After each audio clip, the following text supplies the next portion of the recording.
According to a neighbor, there was no sound of an explosion, but rather a thump, powerful enough to slightly shake his house. When he went to investigate, he saw flames coming out from the right side of this house, which was covered in a thick blanket of smoke. At that point, I knew that nobody was going in or coming out of there if there were. Right. I was just more worried about was it going to spread. Dave, who lives across the street, instinctively ran to his neighbor's house in an attempt to help. I ran over there, and then we were, trying to see if there was a way to maybe get in, thinking that there were people inside.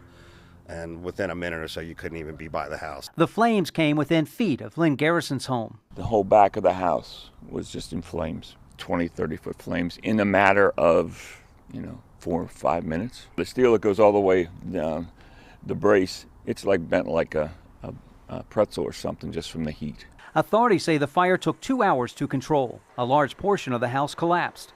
The property owners were not there. Sadly, their son, 48-year-old Charlie, may have been in the basement. On Sunday, with the help of a highway excavation crew, investigators found him. He was a perfect son. He was just a good person, kind and helpful, and I couldn't have asked for a better son. Family members asked that we didn't use Charlie's last name. They say he didn't live there, but was a frequent visitor. His dad was away from home undergoing physical therapy. His mom was in the hospital. She suffered 3 broken ribs in a car accident. She says Charlie came to visit her and decided to stay at his parents' house that weekend. I'm 78 now, and he fixed our holiday dinners, and we saw him at least every couple of weeks.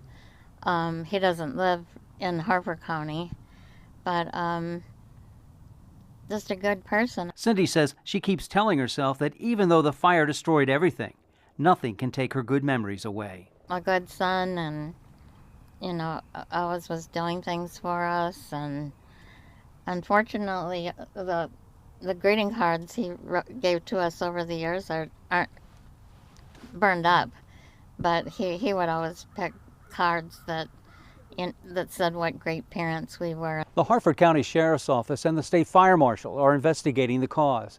The State Medical Examiner's Office is expected to determine the cause of death.